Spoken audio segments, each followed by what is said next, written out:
Let's talk about these velvety aeroids that is all over Instagram and Etsy. Are Anthuriums really that special, or are we, me included, being influenced? I know that Good Growing did a video on this where she was de-influencing her plant collection.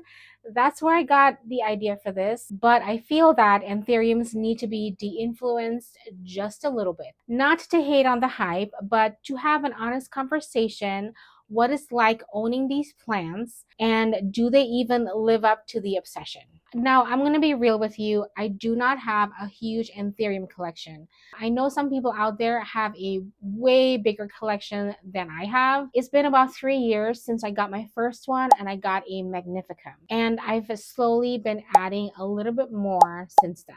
Point number one, and this is just my opinion, there is a big difference between growers and collectors. Quick note, I realized I said grower and not seller. I meant seller. Editing Rachel here. You're going to see me pop in and out of this video in certain areas because I am still learning to get better at explaining things. Thank you so much for sticking with me. There is a big difference with seller and collectors in the plant world, especially when it comes to Anthuriums. Sellers are usually focused on hybridizing and in it for the business. They're creating new and unique crosses that is meant to stand out and sell fast. Some hybrids go for thousands of dollars. It is a profit-driven market, and many of these sellers are very passionate, but I have heard that some of them do not have the best reputations. Collectors, on the other hand, are more about curation. They're chasing rare species, mature forms, or trendy variegations to build out a personal collection. Sellers are creating the supply, usually through flashy hybrids. I know because I've bought some flashy hybrids. Collectors are also driving the demand by also chasing down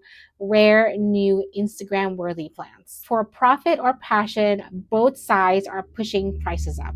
There is a video that Only Plants did talking about the plant pyramid and the structure of plant prices over time. I will link it in the description below. It's definitely a great video, and if you want to understand this better, you definitely should watch it. Some Anthuriums are very beginner friendly, and there's some Anthuriums out there that require a little bit more care and attention. If you want very big dramatic leaves, be ready to repot often. I mean, be ready, because the pot size keep getting bigger and bigger with Anthuriums. In my experience, Anthuriums grow very well if you size up the pot. They do not like to be root bound. Usually a root bound Anthurium will no longer give you leaves, or very small leaves. Even though the foliage is very beautiful, you really have to consider if you have the room to let them grow big, let them thrive, because when Anthuriums start spreading out their leaves, they take over. In my experience with growing Anthuriums, they don't need a ton of light, and they adjust very well to household humidity. Those are some pluses about it, but the leaves, not so much. Okay, so here is some of my beef with Anthuriums. This plant is beautiful, but we have to keep repotting it into a bigger pot every few months. That just doesn't work for me. Also, it takes a lot of work to get an Anthurium to look flawless. It's just not going to happen.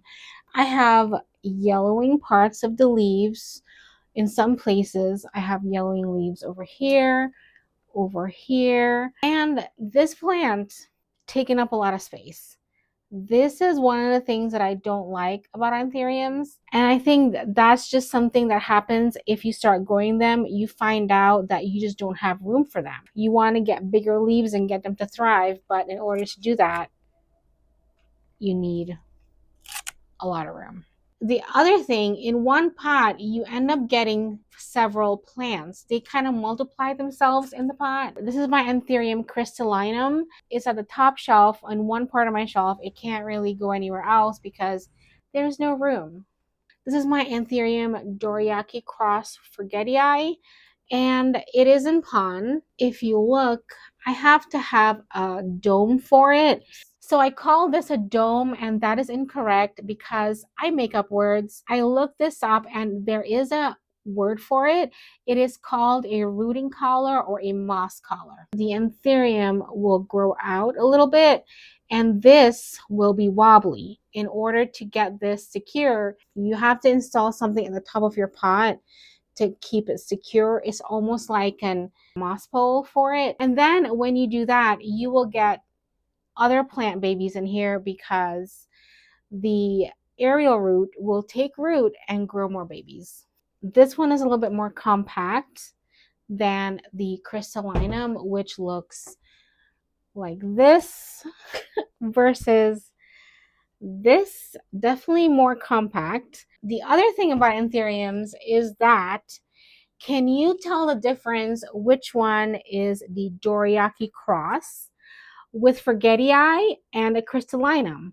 Because they all look the same. it's the same velvety leaves with the venation. It is beautiful, but can you tell the difference? And this one, this is the Anthurium Forgetii. This one stays compact, and the reason why it stays compact is because there's 5 shoots in here that grew out of one plant. That's why. I'm a little over that. I would have to snip and propagate in order for me to just keep one plant. And what am I going to do with the rest of the plants? I would have to either give it away or sell it, and that takes a lot of work that I don't have right now. Okay, so the next point I'm going to make is that there are some Anthurium varieties that just don't look good. It is the variegated ones. They are so expensive and so ugly. I am sorry. It is just my opinion that the plant doesn't look good. It looks like there's either some kind of disease on it or it's just very stressed out all the time. The one thing that I have to and we have to keep in mind is that social media always shows the best side of the plant.